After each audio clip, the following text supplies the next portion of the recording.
주일 저녁입니다. 이 시간 우리 각자에게 주시는 하나님 말씀은 사무엘상 8장 4절로 22절 말씀입니다. 사무엘상 8장 4절로 22절 말씀입니다. 10절로 18절은 좀 시간 관계상 빼고 4절로 9절과 19절로 22절만 제가 봉독하겠습니다. 이스라엘 모든 장로가 모여 라마에 있는 사무엘에게 나아가서 그에게 이르되 보소서, 당신은 늙고 당신의 아들들은 당신의 행위를 따르지 아니하니 열방과 같이 우리에게 왕을 세워 우리를 다스리게 하소서 한지라. 우리에게 왕을 주어 우리를 다스리게 하라 한 그것을 사무엘이 기뻐하지 아니하여 여호와께 기도하매 여호와께서 사무엘에게 이르시되 백성이 내게 한 말을 다 들으라. 그들이 너를 버림이 아니요 나를 버려 자기들의 왕이 되지 못하게 함이니라. 내가 그들을 애굽에서 인도하여 낸 날부터 오늘날까지 그들이 모든 행사로 나를 버리고 다른 신을 섬긴같이 내게도 그리하는도다. 그러므로 그들의 말을 듣되 너는 그들에게 엄히 경계하고 그들을 다스릴 왕의 제도를 알게 하라. 19절입니다. 백성이 사무엘 말 듣기를 거절하여 가로되 아니로소이다. 우리도 우리 왕이 있어야 하리니 우리도 열방과 같이 되어 우리 왕이 우리를 다스리며 우리 앞에 나가서 우리의 싸움을 싸워야 할 것이니이다. 이스라엘 백성의 모든 말을 듣고 사무엘이 백성의 모든 말을 듣고 여호와께 고하매 여호와께서 사무엘에게 이르시되 그들의 말을 들어 왕을 세우라 하시니 사무엘이 이스라엘 사람들에게 이르되 너희는 각기 성읍으로 돌아가라 하니라. 아멘. 지난 시간까지 늙은 사무엘이 지난 시간에 늙은 사무엘이 자기 아들들을 사사로 세우는 것이 무엇인지, 이스라엘에게 어떤 의미가 있는지 우리에게 나타내 주셨습니다. 늙은 사무엘이 자기 아들들을 사사로 세운 이유가 무엇입니까? 자기가 늙었으므로 이제 하나님께서 자기를 부르시면 떠나야 할 것을 보면서 자기 사후를 준비하는 것이지요.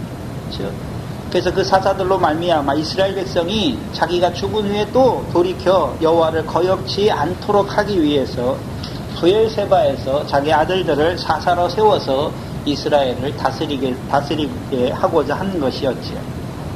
그런데 특별히 사무엘이 세운 두 아들 사사는 사무엘이 두 아들을 사사로 세우시는데 다른 사사들과는 사사기서의 다른 사사들과는 좀 다른 점이 많았지요.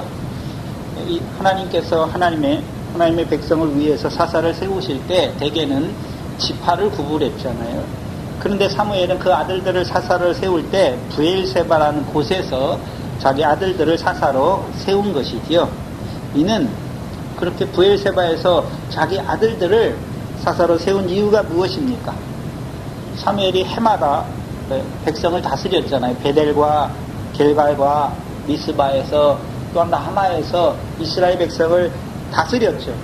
이제 사무엘을 통해서 해마다 그 다스림을 받은 자들로 하여금 이제 자라나서 브엘세바에서 세운 사사들을 인하여 다스림을 받는 자들로 세우기 위함이에요. 그래서 브엘세바에서의 다스림, 그 다스림의 핵심은 무엇입니까? 판결이죠.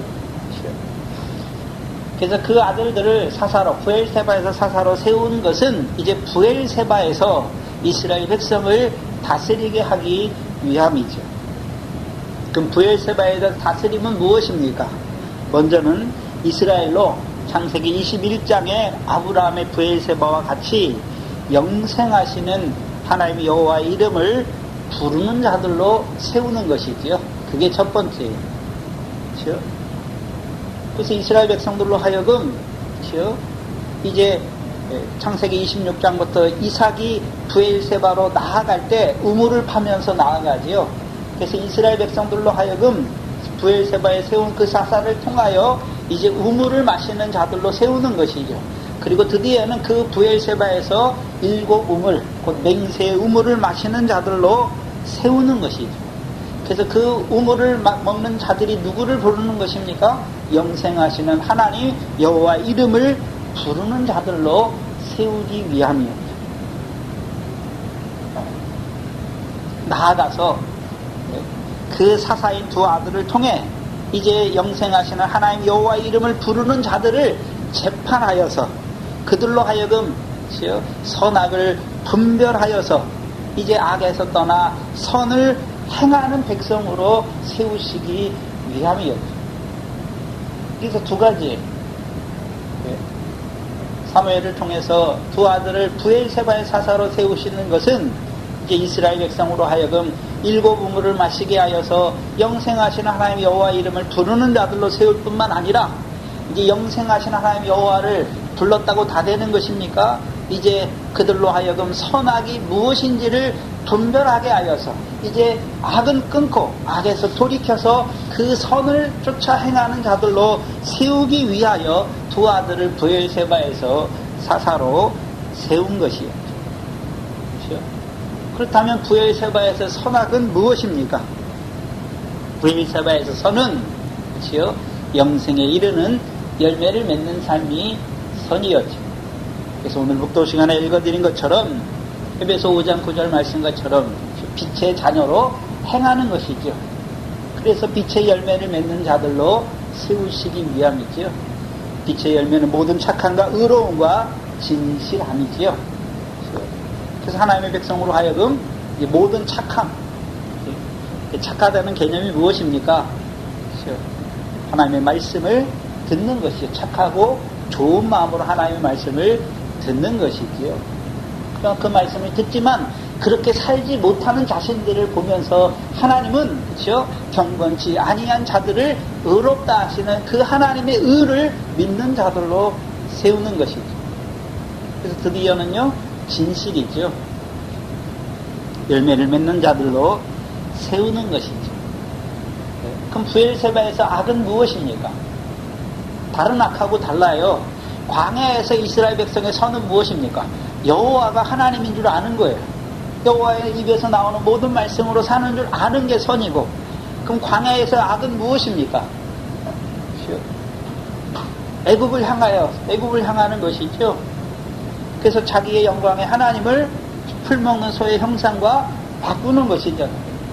그렇죠? 떡으로만 산단 말이죠. 육신의 몸을 위해서만 살아가는 그들, 그게 악이에요. 그렇죠? 그래서 브엘세바에서 악과 선은 달라요. 전혀 다르죠. 믿음이 다르기 때문에 악과 선이 다르단 말이죠. 저와 여러분도 믿음의 과정을 거쳤잖아요. 그럼 내 믿음이 어렸을 때, 그렇죠? 성령은 받았어요. 근데 천국 씨 뿌리는 비유에서, 그렇죠? 씨 뿌리는 비유의 말씀을 받았어요. 악이 무엇입니까? 세상 염려, 재리의 유혹을 따라 살아가는 게 악이죠. 선은 무엇입니까? 세상 염려, 재리의 유혹이 하나하나 끊어지는 생활이죠. 결실하는 생활이 선이란 말이죠. 근데 영생하시는 하나님 여호와의 이름을 부르는 브엘세바에서 선은 무엇입니까? 영생에 이르는 열매지요. 영생에 이르는 열매를 맺는 것이 선이란 말이에요. 그래서 창세기 22장에 이제 영생하신 하나님 여호와의 이름을 부르는, 그렇죠? 그 아브라함을 하나님이 시험하시죠. 한마디로 무엇입니까? 주를 위하여 자식을 파는 자, 버리는 자로 세우는 것이죠. 마태복음 19장이죠. 주를 위하여, 그렇죠? 자식이나 전토나, 그렇죠? 부모나 아내나 파는 것, 집이나 전토를 파는 것이죠. 버리는 자잖아요.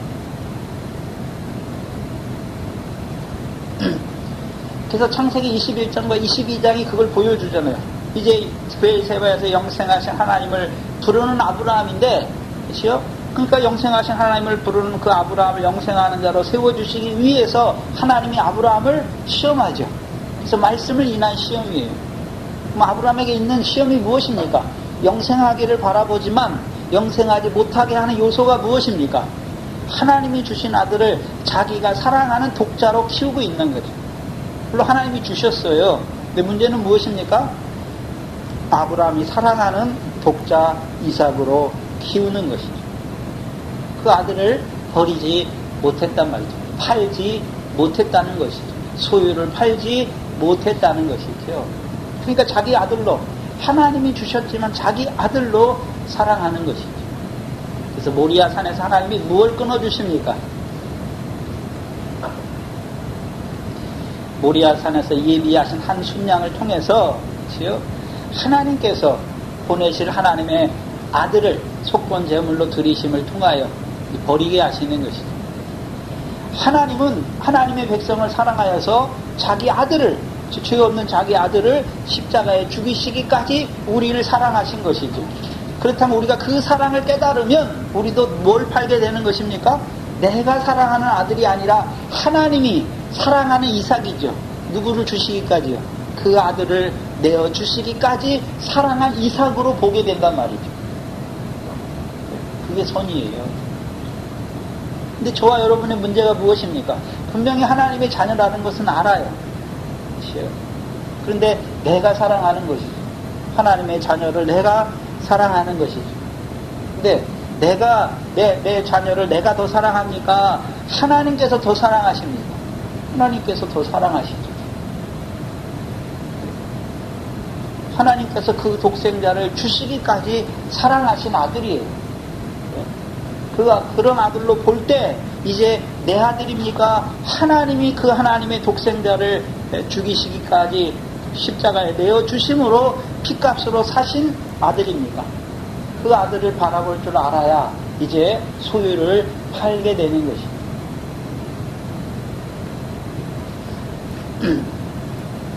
그렇다면 그 전에, 창세기 22장 전에 하나님이 분명히 말씀대로 사라에게 권고하셨고 사라에게 행하셔서 주신 말씀 아들이잖아요. 근데 문제는 무엇입니까? 자기가 사랑하는 아들로 키웠으니까 그때까지는 그 아들을 사랑하는데 그게 성령의 열매입니까? 성령의 열매는 아닙니까? 성령의 열매는 아니라는 것이죠. 아니라는 거잖아요. 그렇죠? 자기 아들이기 때문에 사랑하는 거예요. 성령의 열매가 아니란 말이죠. 그러니까 아브라함도 이를 따라 사랑하는 거예요. 왜? 자기 아들이니까 사랑하는 거죠. 이게 무엇입니까? 악이에요. 악. 오늘도 저와 여러분은 하나님께서 일곱 우물을 마시는 자들로, 그렇죠? 곧 영생의 말씀을 받는 자들로 세우셨잖아요. 그럼 그 영생의 말씀이 우리 안에 있으면 그 말씀이 우리에게 기준이 되는 거예요. 선악의 기준이 되는 것이죠. 뭐가 선입니까? 형제를 사랑하는 게 선이고, 그렇죠? 형제를 미워하는 것은 무엇입니까? 악인 것을 알게 하시는 것이죠. 그렇다면 저와 여러분이, 그렇죠? 우리는 본성적으로, 그렇죠? 육신으로는 죄의 법을 섬길 수밖에 없잖아요. 근데 어떻게 우리가 형제를 사랑할 수가 있습니까? 주께서 어떻게 우리를 사랑하신 줄 아는 것이죠. 그렇죠? 그 사랑 안에서 자라갈 때 우리도 이제 형제를 사랑하는 것입니다. 선이 무엇입니까? 우리가 행하는 선이 아니라 성령이 우리에게 베풀어주는 선이죠. 성령이 우리 마음에 하나님의 사랑을 부어주셔서 그 사랑 안에서 자라게 하실 뿐만 아니라 이제 그 사랑으로 형제를 사랑하게 하시는 것입니다. 그게 선이에요. 물론 악은 두 가지. 미워하는 것도 악이지요. 그렇지만 또 악이 무엇입니까? 이방인들처럼 나를 사랑하는 사람 내가 사랑하고 나를 미워하는 사람 미워하는 것. 그게 당연한 것 같은데 하나님의 말씀에 비춰보면 그것이 무엇입니까? 악이란 말이죠. 악이에요. 하나님의 아들이 아니란 말이에요. 하나님은 악인과 선인에게도 해를 붙이시고 불의한 자와 의로운 자에게도 그 비를 내리시는 그 하나님을 너희가 알았다면, 그렇죠? 우리도 어떤 자가 되는 것입니까? 형제를 사랑하는 거죠. 원수를 사랑하는 것이죠. 그래서 선악이 분별하는 것, 선악을 분별하는 자로 살아가는 것이죠. 문제는 무엇이냐면 영생의 말씀을 받았는데도 깨어있지 못하니까 선악이 무엇인 줄 알지 못하는 것이죠. 말씀에 깨어있지 못하니까 그 말씀이 우리를 붙잡아서 우리를, 그렇죠? 하나님 말씀대로 이끌어야 되는데 그 말씀이 우리 안에서 살아 역사하지 못하니까, 그렇죠? 누구 마음대로 사는 것입니다. 내가 행하고 싶은 대로 행하는 삶이죠. 그것이 악이에요. 근데 문제는 부엘세바에서 올라가서 일곱 우물 맹세 우물을 마시기 전까지는 선악이 무엇인지 분별하지 못한단 말이죠. 오늘 저와 여러분이 영생의 말씀을 받기 전까지는 선악이, 그렇죠? 선악이 무엇인지 잘 알지 못해요. 부엘세바에서 선악이 무엇인지 잘 알지 못하는 것이죠. 그러니까 어둠을 위한 열매를 맺는 것이죠. 그래서 이 사무엘이 늙어서 자기 아들들을 부엘세바의 사사로 세우시는 첫 번째 뜻이 거기 있는 것이죠. 더 나아가서 성경의 전체적인 틀에서 그러면 사사를 세우는 목적은 무엇입니까? 이스라엘 백성의 구원과 그 구원을 얻은 자들의 땅의 태평과 연결되어 있지요. 그렇다면 사무엘이 자기 아들들을 부엘세바에서 사사로 세우는 것은 이스라엘 백성에게 뭐를 이루고자 합니까? 구원을 이루고 그들 구원을 받은 이스라엘로 하여금 땅의 태평과 관계가 있는 것이죠. 그렇죠? 그러면 삼손 때부터 사무엘까지 이어진 대적 블레셋과의 싸움에서의 구원이죠. 그렇죠? 대적 블레셋과의 역사잖아요. 창세기 21장도 그렇고 사무엘이 그 아들들을 부엘세바에서 사사로 세우시는 이유도 블레셋과의 대적 블레셋과의 싸움에서 구원과 땅의 태평을 말씀하죠. 근데 이미 그렇죠? 그래서 블레셋과의 구원의 역사는 세 단계잖아요. 세 단계. 첫 번째는 삼손의 역사지요. 삼손은요, 하나님이 삼손을 사사로 세우신 이유가 무엇입니까? 이스라엘을 블레셋 자손의 손에서 구원하기 시작하는 것이죠. 구원하기 시작하는 것. 그렇다면 하나님이 사무엘을 사사로 세우신 이유가 무엇입니까? 이제 구원하기 시작하는 데 있는 것이 아니라 빼앗겼던 블레셋 자손에게 빼앗겼던 여호수아 때 이스라엘 백성에게 기업으로 준 땅을 회복하는 것이고, 그러므로 말미암아 이제 그 회복된 땅에서 이스라엘 백성이 땅의 태평을 누리는 것이죠. 사무엘은 그것만 바라보는 것이 아니라 이제 그 땅의 태평을 누리는 그들을 해마다 그렇죠? 베델과 길갈과 미스바와 라마에서 다스려 줄 뿐만 아니라 그렇죠? 이제 그들로 하여금 두 아들을 세워서 이스라엘을 위하여 두 아들을 세워서 부엘세바의 사사로 세워서 부엘세바의 다스림을 받는 자들로 세우기를 원하는 것이죠. 그렇다면 사무엘이 그 두 아들을 부엘세바의 사사로 세우는 그 사사들을 통해서 여호수아 때 남겨두셨던 열국 중에서 블레셋 5방백의 땅을 차지하는 이스라엘 백성이 기업으로 삼는 그 구원을 이룰 뿐만 아니라 그렇죠? 기업으로 삼은 땅에서 그 블레셋 5방백의 땅을 이스라엘 백성의 기업의 땅으로 삼는 그 구원이 첫 번째고, 이제 그 구원을 이룬 자들로 하여금 그 땅에서 태평을 누리는 자로 세우는 것입니다. 그것을 바라보는 거예요. 근데 문제는 무엇입니까? 사무엘의 아들들이 부엘세바의 사사로 세움 받았지만 아비의 행위를 따라 하지 않아요. 아비의 행위는 무엇이었습니까? 네? 베델에서 길갈에서 미스바에서 라마에서 이스라엘 백성을 다스리죠. 다스리는 이유가 무엇입니까? 이스라엘 백성을 전능하신 하나님 앞에 행하여 온전한 자로 세울 뿐만 아니라 이제 그들의 몸으로 하나님께 신령한 제사를 드리는 제사장으로 세우는 것이죠. 그렇다면 부엘세바에서 이제 이스라엘 백성 그들의 제사가 무엇입니까? 형제를 사랑하는 것이 몸으로 짓는 제사예요. 몸으로 행하는 제사예요. 제사가 무엇입니까? 죄를 속하는 것이잖아요. 네? 이제 우리가 믿음이 어렸을 때는 우리의 죄를 가지고 나가지만 이제 우리의 믿음이 자라면 죄 지은 형제의 죄를 덮는 것이잖아요. 용서하는 것이죠. 그게 부엘세바에서의 열매잖아요. 근데 문제는 뭐냐면 사무엘의 두 아들은 부엘세바에서 뭐를 따라요? 이를 따라 뇌물을 받고 판결을 굳게 하는 자죠. 한마디로 하면 이들이 일곱 우물, 그 부엘세바에서 일곱 우물을 먹은 자입니까? 먹지 못한 자로 사는 것입니까? 먹지 못하는 자로 살아가는 것이죠. 분명히 사무엘의 아들들이에요. 또 사무엘을 통해서 사사로 세우셨어요. 그러면 이들이 어떤 자로 살아갑니까? 옛 계명 아래 살아가죠. 이웃을 사랑하고 원수를 미워하는 자로 살아가는 거예요. 그게 이를 따라 판결을 굳게 하는 자들이에요.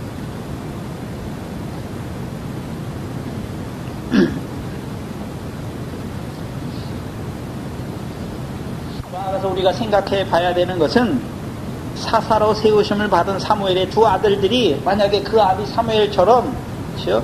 행위를 따라 그렇죠? 그 아비의 행위를 따라서 판결을 바르게 했다면 그렇죠? 사무엘이 바라본 이스라엘의 구원과 태평이 그 아들들을 통해서 이루어졌을까 하는 것이죠. 이루어졌겠습니까? 이루어지지 않아요. 왜요? 다윗 때까지는 그렇죠? 다윗 전까지 사사시대는요 세계 언약에 기반을 두고 있는 것이죠. 그렇죠? 세계 언약은 여호수아를 통해서 가나안 땅을 기업으로 받은 자들, 그들에게 여호수아를 통해서 너희 택할 신을 택하라라고 말할 때 그들이요 우리가 우리 하나님 여호와를 섬기겠고 그 목소리를 우리가 청종하겠다 하는 자들에게 베푸시는 것이 세겜에서 언약을 베푼 것이죠. 그들에게 율례와 법도를 베풀어 주는 것이죠. 또한 그 율례와 법도를 받은 자들에게 증거의 돌이 함께하여서 그렇죠? 여호수아를 통해 베푸신 율례와 법도를 배반치 않는 자들로 하나님이 세워가시는 것이죠. 세계 언약의 기본이에요. 사사들은. 그럼 하나님이 세우시는 왕 다윗이 왜 중요한 것입니까? 헤브론에서 이스라엘 백성과 언약을 세우는 것이죠. 그래서 다윗이 그 이스라엘을 위해서 그렇죠? 예루살렘을 시온이 되게 하고 법궤를 시온에 안치해서 이제부터는요 시온에서 나오는 여호와 율법으로 가르침을 받는 자가 되어야 그렇죠? 이스라엘 백성이 비로소 자기들이 마땅히 행할 길과 그렇죠? 할 일 행할 바가 갈 길과 행할 바가 무엇인지를 알게 되는 거예요.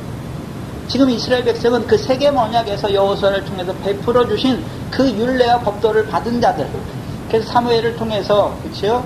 그 율례와 법도를 받은 자들이 이제 여호와의 명령을 청종하면 그들이 자기 의를 따라 가장 좋은 것으로 제물과 예물로 여호와께 드리는 것이 아니라 여호와의 자비와 은혜와 인자와 진실이 많음을 따라서 가장 좋은 것으로 하나님께 드리는 자들이 되는 것이죠. 그러니까 그들이 옥토를 주신 하나님을 찬송하는 것이죠. 다윗을 통해서 이제 시온에서 나오는 여호와 율법으로 그 도로 가르침 받아야 이제 하나님께서 우리를 부르신 목적이 무엇입니까? 열매 시온에서 나오는 여호와 율법으로 말미암은 복을 받는 자들로 살아야 되는구나. 그걸 아는 거예요, 자기들이. 그 갈 길을 아는 거예요. 그러면 이제 그들이 그것을 알았으면 그들 앞에 다윗을 통해서 이제 선과 악이 무엇인지, 솔로몬을 통해서 선과 악이 무엇인지를 분별해 주는 것이죠. 사무엘의 두 아들은 하나님이 세우신 사사가 아니에요. 사무엘이 세운 사사라는 것을 보여주시는 것이죠. 하나님이 세운 사사였다면 그 사사들을 통해서 하나님이 이 일을 이루어 갔어요. 근데 하나님이 세운 사사가 아니었다는 것입니다. 그리고 오늘 본문 4절 이하가 나타나죠. 4절 이하에 보시면 이스라엘 모든 장로가 모여 라마에 있는 사무엘에게 나아가서 그들에게 이르되 보소서 당신은 늙고 당신의 아들들은 당신의 행위를 따르지 아니하니 열방과 같이 우리에게 왕을 세워 우리를 다스리게 하소서 한지라. 잘 봐야 되는 것은 그냥 이스라엘에 그냥 몇몇 장로가 나온 것이 아니라 모든, 그렇죠? 4절에 보시면 이스라엘 모든 장로가 모여 라마에서 사무엘에게 나아가서 구하는 것이죠. 그럼 이 장로들이 왜 구하게 됐을까요? 왕을 구하는데, 그렇죠? 뭐를 보고, 두 가지를 봐요, 두 가지. 첫 번째는요, 사무엘이 늙은 것을 보는 거예요. 그렇죠? 또 한 가지는 무엇입니까?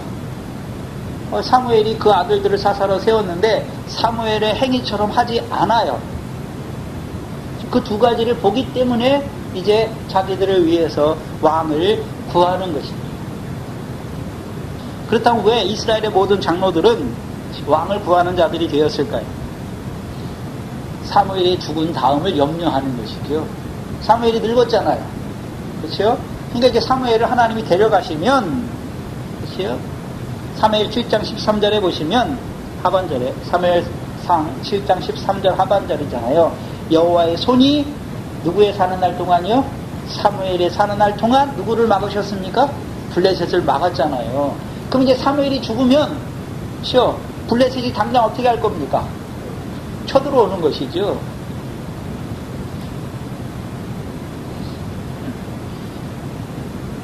근데 문제는 뭐냐면 사무엘의 아들들이 있기는 한데 이를 따라서 뇌물을 받고 판결을 굳게 하는 자들이잖아요. 그럼 이들이 어떻게 생각할까요?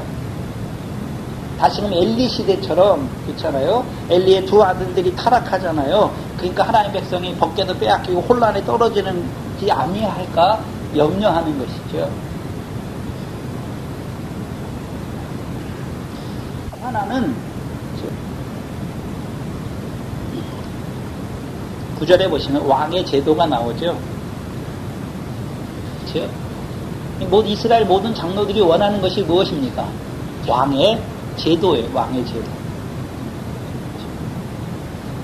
그럼 지금까지는 하나님이 어떤 제도를 쓰셨습니까? 사사제도잖아요. 사사제도. 그렇죠? 그래서 사무엘도 자기 아들들을 사사로 세웠잖아요. 근데 문제는 사사와 왕의 문제가 무엇입니까? 사사는 사사를 세울 때만이잖아요. 근데 왕을 세우면 왕은 어떻게 합니까? 계승이 돼서 사사는 계승이 안 되죠. 왕은 그 왕이 자식이 또 왕이 되면 그렇잖아요. 왕이 계속되는 것이잖아요.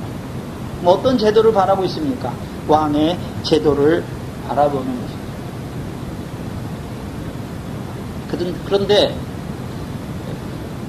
이 이스라엘의 모든 장로들이 사무엘상 8장을 보면 이들이 왕을 구하는 근본적인 동기는 따로 있어요. 근본적인 동기. 그렇죠? 5절에 나오죠. 누구와 같이요? 열방과 같이. 열방과 같이. 사무엘상 8장 20절도 보시면 그렇죠? 우리도 뭐가 같이요? 열방같이 되어. 우리 왕이 우리를 다스리며 우리 앞에 나가서 우리의 싸움을 싸워야 할 것입니다. 그럼 이들은 누구와 같이 되기를 원하는 자들입니까? 열방과 같이 되기를 원하는 것이죠. 열방과 같이 되기를 원하는 거예요. 근데 생각해야 되는 것은 이스라엘은 열방과 같은 나라입니까? 하나님의 소유된 백성인들입니까? 하나님의 택한 나라입니까? 하나님의 택한 나라예요. 그렇죠? 전혀 다르단 말이죠. 그래서 하나님께서 이스라엘 백성을 다스리고 인도하시고 보호하실 뿐만 아니라 다스리는 것을 보여주시잖아요. 누구를 통해서요? 모세, 하나님이 세우신 종들을 통해서, 모세를 통해서, 여호수아를 통해서, 하나님이 세우신 사사를 통해서 그렇죠? 하나님이 이스라엘 백성을 다스리는 것을 보여주시죠. 그 다스리는 것만 보여주십니까? 이스라엘의 구원을 위해서 하나님이 싸우시는 것을 보여주십니까? 하나님이 싸우시는 것을 보여주시는 것이죠. 그래서 그걸 잘 나타내는 게 뭐냐 하면 언약 백성이라는 거죠. 율법으로 말미암아 언약을 맺은 백성이. 그렇죠?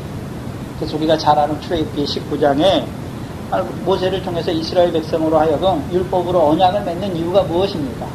하나님의 소유된 백성으로.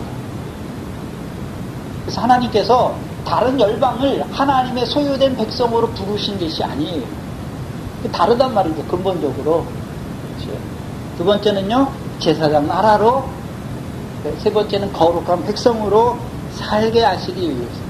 근데 광야에서 주셨는데 이제 어디에서요? 하나님이 약속하신 그 가나안 땅에서 하나님의 소유된 백성으로, 제사장 나라로, 거룩한 백성으로 살게 하기 위해서 그들을 애굽에서 인도하여 낸 하나님의 백성이죠. 그래서 구약에 계속해서 나타난 것이 무엇입니까? 나는 너희 하나님이 되고 너희는 내 백성이 되게 하려고 내가 너희를 애굽에서 인도하여 내셨을 뿐만 아니라 모세를 통해서 시내산에서 율법의 옛 계명으로 너희와 언약을 세웠다라고 말씀하시는 것입니다.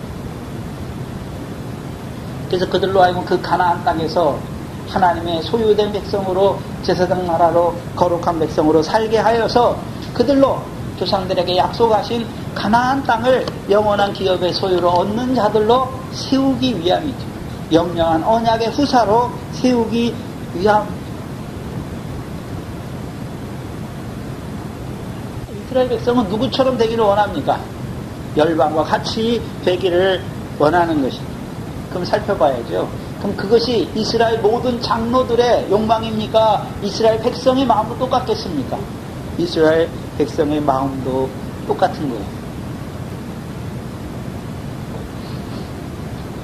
우리가 생각해야 되는 것은, 자, 사사를 세우든지 왕을 세우든지 문제는 그것이 중요한 것이 아니라 이스라엘 백성이 여호와 앞에 신실한가 신실지 않는가, 그것이 중요한 거잖아요. 그렇죠? 사사를 세우든 왕을 세우든 그게 문제가 아니에요. 이스라엘 백성은. 이스라엘 백성의 문제가 무엇입니까?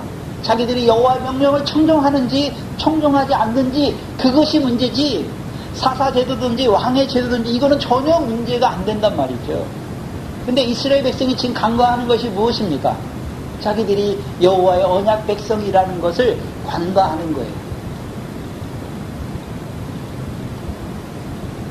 이스라엘 백성의 문제는, 가나안 땅에서 이스라엘 백성의 문제는 그들이 여호와 앞에 신실한지 신실하지 않은지, 그것이 근본적인 문제예요. 근데 이스라엘은 마치 열방과 같이 왕의 제도만 생기면 다 될 것처럼 생각하는 거예요. 여호와에 대해서는 생각지 않는단 말이죠.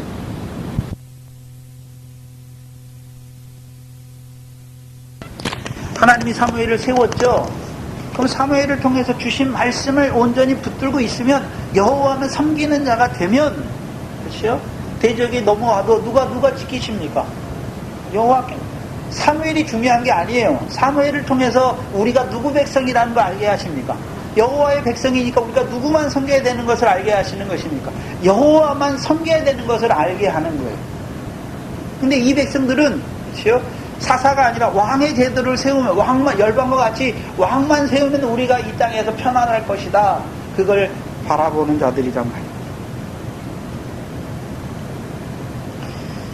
6절에 보시면, 그렇죠? 그들이 구한 거, 왕을 구했는데 그것이 사무엘이 기뻐하지 아니하죠. 그리고 여호와께 기도해요. 기도했더니 7절 8절에 여호와께서 사무엘에게 이르시되, 여기 보시면 사무엘은 누구하고 바로 대화하고 있습니까? 이제 기도하잖아요. 기도하는데 뭘 기도합니까? 우리가 기도하면 기도를 뭐 잘해야 되고 무슨 뽐내고 그런 게 없어요. 이스라엘 백성이 자기에게 구한 걸 그대로 고하면 되는 거예요. 우리의 기도는 우리에게 어떤 일이 일어났잖아요. 그렇죠? 근데 어떤 일이 일어났을 때 염려하고 근심하는 것이 아니라 여호와께 그 일에 대해서 아뢰는 거예요. 아뢰는 거예요. 그럼 여호와께서 답을 주신단 말이죠. 답을 주세요. 근데 사무엘이 여호와께 기도하면서 이 백성이 구하는 것을 고할 때 사무엘이 먼저 기뻐하지 않았죠. 왜요? 자기를 버렸다고 생각하는 거예요. 하나님께서 사무엘을 통해서 이스라엘 백성을 다스리게 했잖아요. 근데 이들이 누굴 버렸습니까? 누굴 버렸다고 생각합니까? 자기를 버렸다고 생각하는 거예요. 그래서 7절에 보시면 백성이 내게 한 말을 들으라 라고 말씀하시면서 그들이 너를 버림이 아니요 나를 버려 자기들의 왕이 되지 못하게 함이다 라고 말씀하십니다. 중요한 말씀인데, 그럼 여호와께서는 자기를 나타내시잖아요. 자기가 이스라엘 누구라고 말합니까? 왕이에요. 왕이잖아요. 근데 우리가 시편 24편 8절 이하에 보면 왕인데 어떤 왕이십니까? 영광의 왕이시고 강하고 능한 왕이시고 전쟁에 능한 왕이시잖아요. 여호와는. 근데 누구를 위해서요? 이스라엘을 위해서. 여호와 왕이신 것은 이스라엘 백성을 이제 어떤 자로 세우시기 원하십니까? 영광의 백성으로 세우시기 원하시는 것이죠. 강하고 능한 왕이시잖아요. 그러니까 이스라엘 백성도 어떤 자가 되기를 원하는 것입니까? 강하고 능한 하나님의 백성이 되기를 원하시는 것입니다. 또한 전쟁에 능한 여호와를 따라서 여호와께서 자기들을 위해 싸우시니까, 이스라엘 백성은 여호와의 군대니까 그 싸움에 나아가서 구원을 얻기를 원하시는 것입니다. 근데 문제는 여호와가 이스라엘의 왕이신데 그것이 어떻게 이스라엘 역사 속에서 왕이시면, 자기가 이스라엘의 왕이시면 어떻게 드러났습니까? 사사들을 통해서 드러났잖아요. 사사들 누가 세웠습니까? 하나님이 세우셨죠. 왜 세웠습니까? 이스라엘을 악에서 돌이키게 할 뿐만 아니라 대적의 손에서 구원하시고 그들로 땅의 태평을 누리게 하시기 위해. 이스라엘의 문제가 무엇입니까? 보이는 인간 왕을 세워주기를 원하는 거예요. 열방과 같이 보이는 왕을 자기들에게 세워주기를 원하시는 것이죠. 그래서 우리 왕이 우리를 다스리고 우리 앞에 나가서 우리의 싸움을 싸워야 된다라고 말하잖아요. 그렇다면 봐야죠. 왜 이스라엘 백성이 열방과 같이 보이는 인간의 왕을 구하게 되었는가 하는 것이죠. 분명히 사사들과 사무엘을 통해서 다스림을 받은 자들이잖아요. 그러면 사사와 사무엘을 통해서 다스렸는데, 그러면 사사라 사무엘이 다스린 것입니까? 그렇죠? 왕이신 여호와께서 사사를 통해, 사무엘을 통해 이스라엘을 다스린 것입니까? 이스라엘을 다스린 것이잖아요.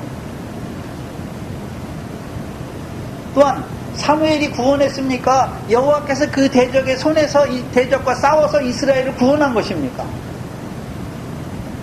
사무엘이 에벤에셀의 돌을 세울 때도 내가 구원했다 말합니까? 여호와께서 우리를 도우셨다라고 말했습니까? 그걸 보지 못하는. 그러면 사무엘이나 사사들은 누가 세우신 종입니까? 왕이신 여호와께서 누구를 위해서요? 이스라엘을 위해서 세우시고 그들을 다스리기 위해서 세우신 종이라는 것을 알지 못한단 말이죠. 그럼 이들은 누구를 받겠습니까? 사무엘을 본 것이죠. 사무엘에 사는 날 동안 대적의 블레셋 손을 막았다는 것이죠. 만약에 이들이 사사와 사무엘의 다스림을 통해서 왕이신 여호와께서 사사와 사무엘을 세워 자기들을 다스리는 것을 봤다면 비록 사무엘은 죽지만 누가 우리와 함께 하십니까? 왕이신 이스라엘의 왕이신 여호와께서 자기들과 함께 하셔서 자기들을 다스리는 것을 봤겠죠. 그걸 못 보는 거예요.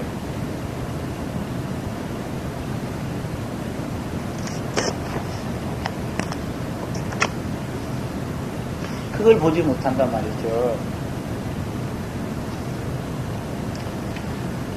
우리가 도마와, 그렇죠? 11명의 제자, 10명의 제자의 차이가 무엇입니까?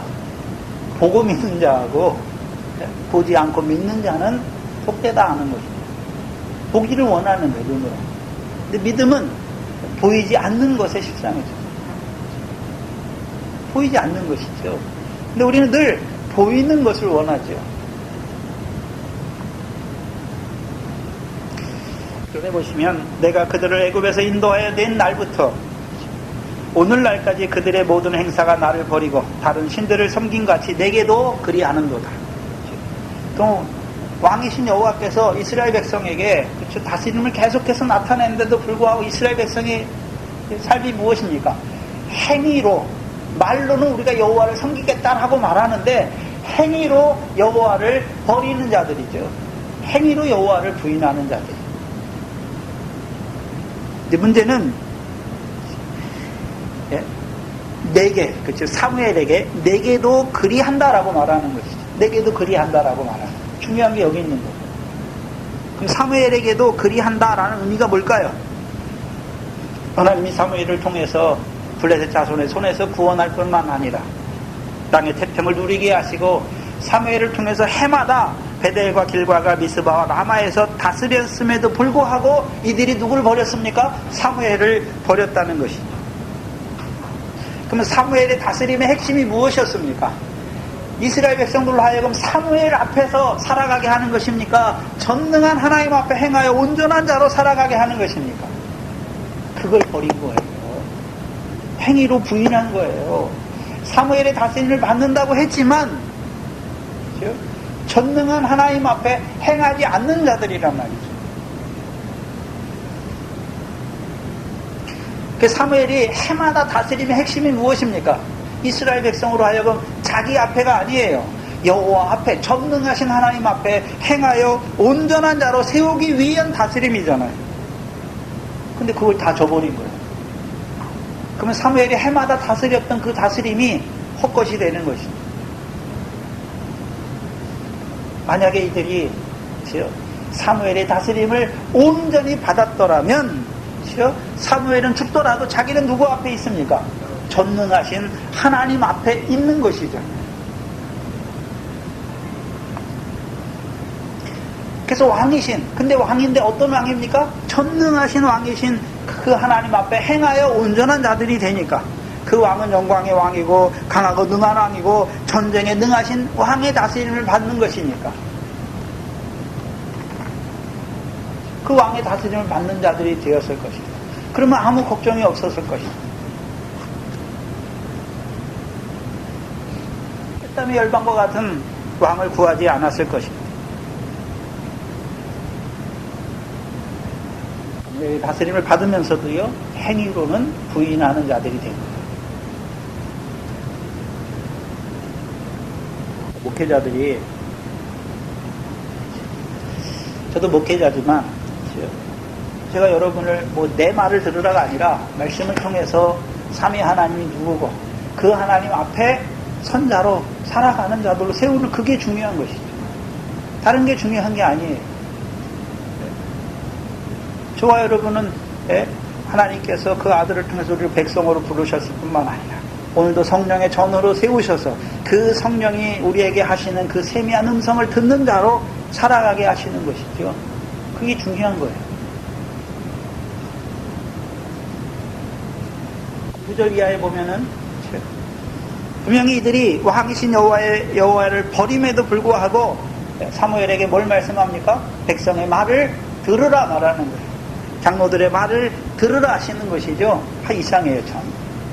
그렇죠?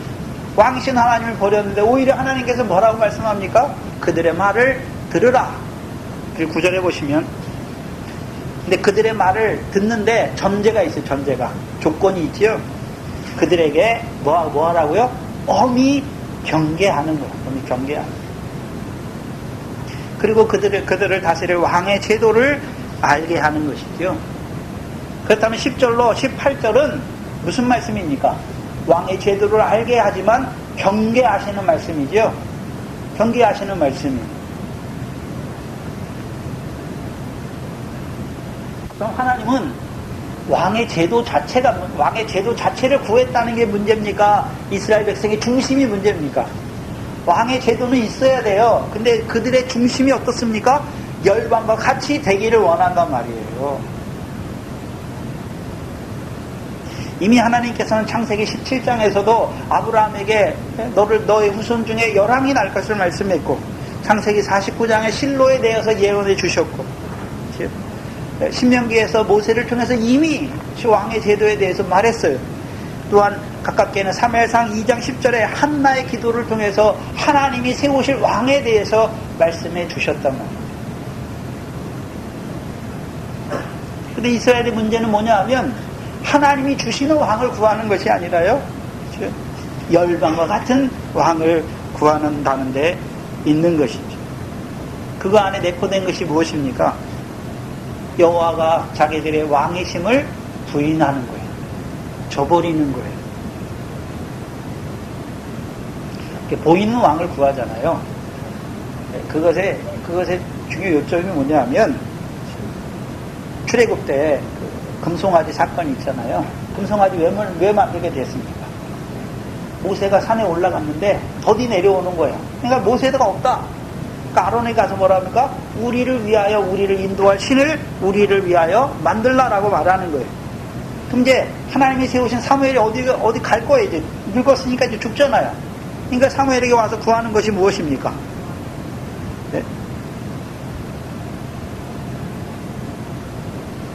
여호와가 이스라엘의 왕이심에도 불구하고 우리를 다스릴 왕을 우리를 위하여 세우라라는 거예요. 똑같다는 거예요. 근데 하나님께서는 시내산에서 모세를 부른 이유가 무엇입니까? 모세에게 이스라엘 백성에 말씀했던 두 돌판을 주시기 위해서 부르신 거잖아요. 어떻게 합니까? 모세가 보이지 않죠. 하나님의 대리자인 모세가 보이지 아니하니까 이렇게 되잖아요. 그 이스라엘 백성도 지금 사무엘이 이제 늙었어요. 사무엘이 죽으면 이제 하나님이 역사하지 않는다고 생각하는 거예요. 그러니까 이스라엘의 왕이며 여호와가 이스라엘의 왕이면서도 불구하고 우리를 다스릴 왕을 우리를 위해서 세우라. 똑같아요.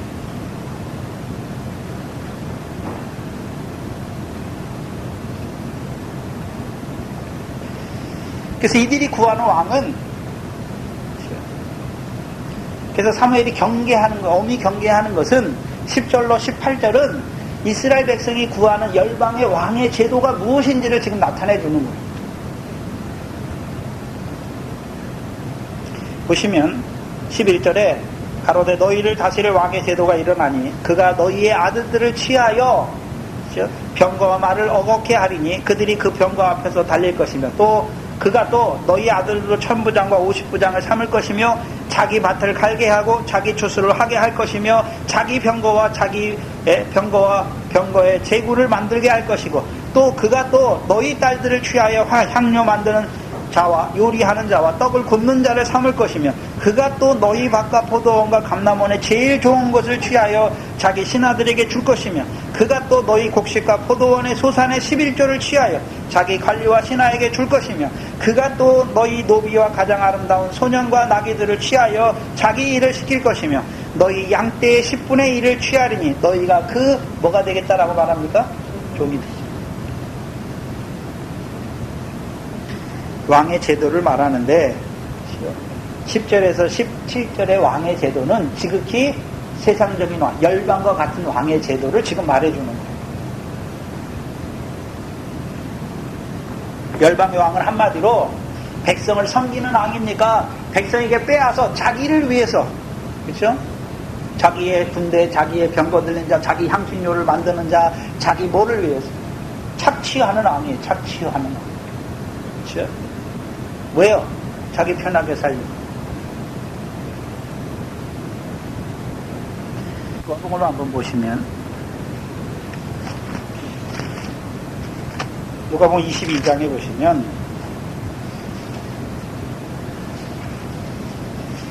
22장 24절 이하에 보시면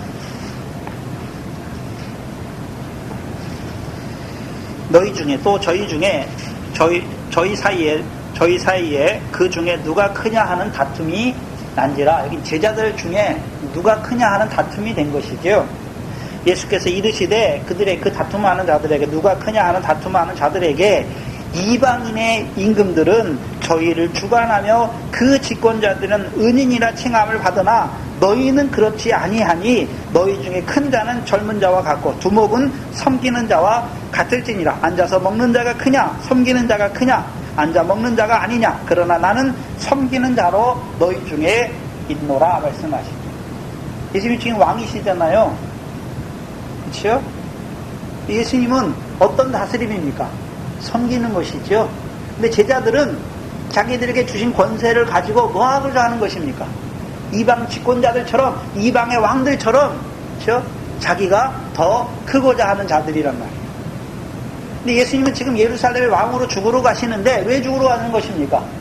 자기의 목숨을 많은 사람의 대소물로 주는 왕이란 말이죠. 근데 제자들은 그 예수님을 따르면서도 자기들은 어떤 자가 되기를 원하는 것입니까? 이방의 권세자들처럼 자기가 뭘 베푸면 그 사람들에게서 자기가 높임을 받기를 원하는 것이죠. 그렇죠? 자기가 행한 그것 때문에 세상 그 사람들이 자기에게 뭘 주어서 자기가 많이 갖기를 원하는 것이죠. 전혀 다르단 말이에요.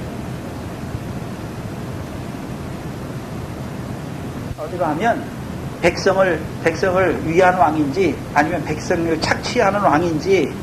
그러면 지금 이들이 구하는 열방의 왕은 왕의 제도를 말해주는 거예요. 열방의 왕은 한마디로 뭐 하는 것입니까? 백성을 착취하는 왕이에요. 그렇죠? 그럼 하나님이 세우시는 왕은 누굽니까? 다윗을 보면 다윗은 뭐 백성에게서 뭘 빼앗고 그러는 게 아니잖아요. 오히려 백성을 위해서 싸우는 것이죠. 예? 백성을 위해서 싸울 뿐만 아니라 백성을 위해서 예루살렘을 시온이 되게 하고 여호와의 법궤를 시온에 안치해서 이제 시온에서부터 나오는 여호와의 율법으로 가르쳐 주는 것이죠. 그럴 뿐만 아니라 다윗 언약으로 말미암아 이스라엘 백성들로 하여금 앞에 있는 그 블레셋 백성이 다윗 앞에 항복하게 하여서 이스라엘 백성으로 하여금 그 블레셋 땅도 기업의 소유를 받는 자로 세우시는 왕이에요. 다윗이 성전을 위해서 뭐 건축할 때도 건축 예물을 준비할 때도 백성의 것을 뺏어가지고 드리는 게 절대 아니에요. 그렇죠?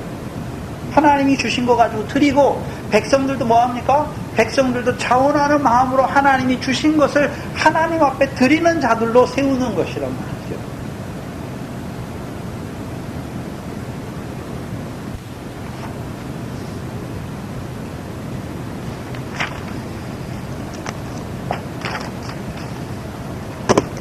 하나님이 저와 여러분을 왜 세우셨습니까? 우리의 믿음이 자라갈수록 섬기는 자로, 그렇죠? 교회에 유익을 끼치는 자로, 섬기는 자로, 그가 큰 자예요. 문제는 뭐냐면 세상에서 크고자 하면, 그렇죠? 세상 사람들처럼 되는 거예요. 근데 저와 여러분은 세상입니까? 하나님 나라입니까? 천국에서 크고자 하는 자는 이 땅에서 어떻게 살아야 되는 것입니까? 종으로 섬기는 자로 살아야 되는 거예요. 근데 이스라엘 백성이 구하는 것은 열방과 같은 왕이잖아요. 그럼 그 왕들은 백성을 섬기는 자들입니까? 백성을 자기들의 종으로 만들어서 그들의 것을 착취하는 것입니까? 전혀 다르단 말이에요. 이스라엘 백성이 세우고자 하는 왕은 어떤 왕입니까? 하나님이 세우시고자 하는 왕의 제도가 아니라 열방, 그렇죠? 그들을 둘러싸고 있는 그 나라들의 왕처럼 백성의 일을 착취하는 왕이죠. 그래서 사무엘을 통해서 엄히 경계하는 것은 너희들이 세우고자 하는 왕의 제도는 열방과 같은 왕의 제도잖아요. 그걸 경계하는 거예요. 극히. 하나님이 세우시는 왕은요, 하나님 백성에게 의와 공도를 베푸는 왕이잖아요. 근데 이 백성들이 자기들이 원하는 왕을 세우면 그 왕은 분명히 어떻게 됩니까? 열방 왕들처럼 이스라엘 백성을 착취한 종으로 삼는 왕이 될 것을 경계하는 거예요. 왕의 제도가 잘못됐다는 게 아니에요.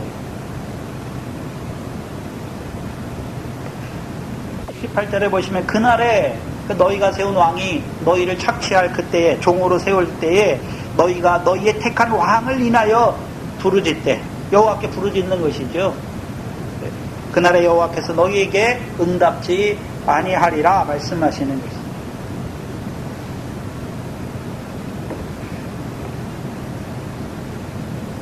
이제 19절을 보시면 백성이 사무엘 말 듣기를 뭐합니까? 거절하죠. 거절해요. 거절했다는 말은 사무엘을 통해서 너희가 세우고자 하는 열방의 왕, 왕의 제도에 대해서 쭉 말씀했죠. 그렇다면 만약에 이스라엘 백성이 사무엘을 통해서 경계로 주신 말씀을 받았다면 자기들이 택한 왕이 아니라 자기들을 위해 자기들이 세운 왕이 아니라 여호와께서 세우실 왕을 뭐하는 자가 되겠습니까? 바라보는 자들이 구하는 자가 되는 거예요. 그러면 열방의 왕의 제도가 그러니까 사무엘이 당신을 통해 우리에게 말씀하셨으니까 열방과 같은 왕을 구하는 것이 아니라 하나님이 세우실 왕을 우리에게 주시기를 구하는 자들이 되는 거예요. 그렇다면 하나님이 세우시는 왕은 자기가 왕입니까? 이방 주권자들처럼 자기가 왕입니까? 이스라엘의 왕이신 대리자로 자기를 세운 것을 아는 것입니까? 자기가 왕이 아니에요. 여호와께서 자기를 목자로 치는 자를 이스라엘의 왕으로 세우신 것을 안단 말이죠. 그럼 자기가 왕입니까? 자기는 왕의 대리자입니까? 왕의 대리자잖아요. 그러면 항상 나를 왕이신 이스라엘께서 나를 보이는 이스라엘 백성을 다스릴 왕으로 세우신 이유가 무엇인지를 아는 것이죠. 그래서 신명기사에 보면 모세를 통해서 왕을 세울 때 왕에게 반드시 왕이 해야 되는 것이 무엇입니까? 제사장에 있는 율법서를 등사하여서 그 율법서를 늘 읽는 자가 되어야 되는 거예요. 그러면 하나님께서 그 율법으로 말미암아 언약을 맺으신 하나님의 백성들, 왜 율법을 가지고 이들을 언약의 백성으로 부르셨는지를 늘 하니까 이 백성을 다스릴 때 어떤 관점에서 다스리는 것입니까? 자기 마음대로 다스리는 것이 아니라 언약의 관점에서 그 언약 백성으로 보고 다스리는 거예요. 그래서 다윗이나 솔로몬이 왕이 됐을 때 뭘 구합니까? 자기들의 수나 만약에 이방 왕들이었으면 자기가 오래 살기를, 자기 대적이 망하기를 구해야 되잖아요. 근데 솔로몬이 왕이 될 때 솔로몬이 뭘 구합니까? 나는 아인데 하나님 백성은 무수히 많으니까 이 백성을 재판하여서 선악을 분별하게 할 지혜를 주시기를 구하는 것입니다. 전혀 다른 개념이에요. 신약으로 말하면 자기가 목사가 된 사람하고 하나님이 세우신 목자하고 전혀 다르단 말이에요. 하나님이 목회자로 세우신 그 소명을 가지고 목회자가 된 자들은 늘 누구를 바라봅니까? 하나님의 백성을 위해서 섬기는 자로, 수고하는 자로 사는 거예요.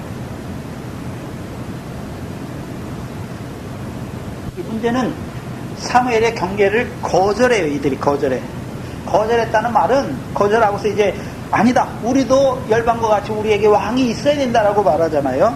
이 의미가 무엇일까요?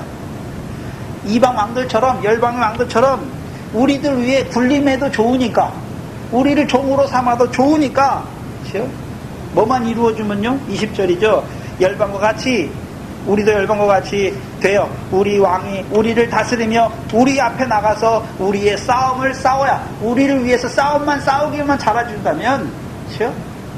그것만 잘해준다면, 그렇죠? 열방과 같이 우리를 종으로 삼고 우리를 착취하는 것도 우리가 다 뭐 하겠다고요? 감당하겠다는 것이죠. 말 속에 굉장히 중요한 말이 빠져 있어요. 여호와가 이스라엘 왕인 것은 상관이 없는 거예요. 지금 상관이 없는 거예요.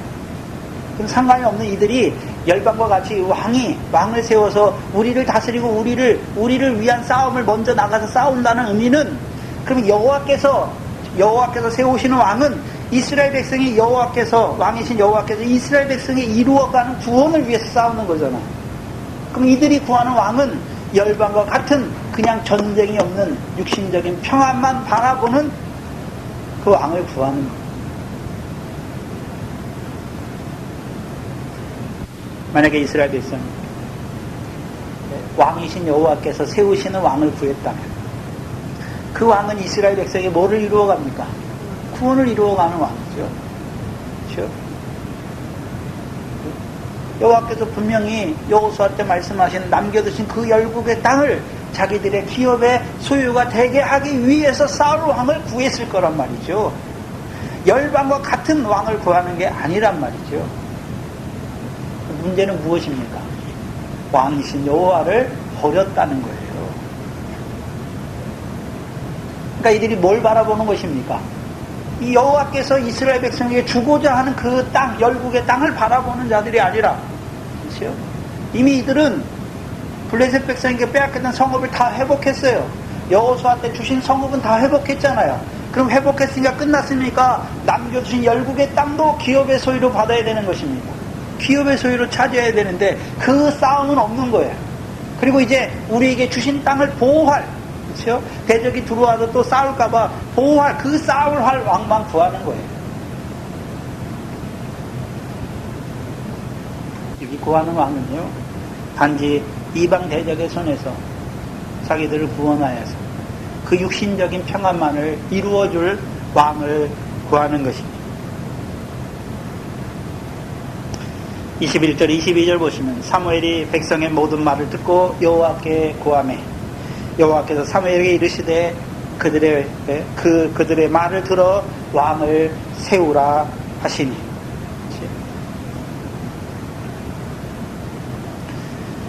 하나님께서 그 이스라엘 백성, 분명히 이스라엘 백성의 의도가 나쁘죠. 근데 그들을 위해서 왕을 세워요. 왕을 세우신 이유가 무엇입니까? 그 왕을 통해서 괴롭게 하시는 거예요. 괴롭게 하시고 이제 그 괴로움을 통해서 깨닫게 하시고 이제 하나님이 세우신 다윗을 통해서 이루실 것을 바라보는 자들로 세워요. 이제 사무엘이 선지자는 의미가 여기서 드러나는 거예요. 사무엘이 선지자인데 지금까지 사사의 역사로 나왔죠. 선지자라는 의미가 무엇입니까? 왕을 세우는 거예요. 왕을. 그렇죠? 왕을 세우는 거예요. 그럼 사무엘이 다윗, 사울이나 다윗을 세웠다는 것은 바라보는 것이 아니라 하나님이 다윗의 자손으로 오실 그리스도를 우리의 왕으로 세우실 것을 바라보는 자들로 세우는 것입니다. 저와 여러분은 구약의 왕들, 저는 예표. 다윗이 진짜 왕입니까? 다윗의 자손으로 오신 그리스도 왕입니까? 그렇죠? 그 다윗을 통해서 백성에게 의와 공도를 베푸셨는데 신약적으로는 우리에게 베푸신 의가 무엇입니까? 십자가의 죽으심으로, 그렇죠? 죄 없는 그분이 십자가의 죽으심으로 우리를 하나님 앞에 어떤 자가 세웁니까? 의로운 자로 세웠다는 것입니다. 우리를 의로운 자로 세우신 이유가 무엇입니까?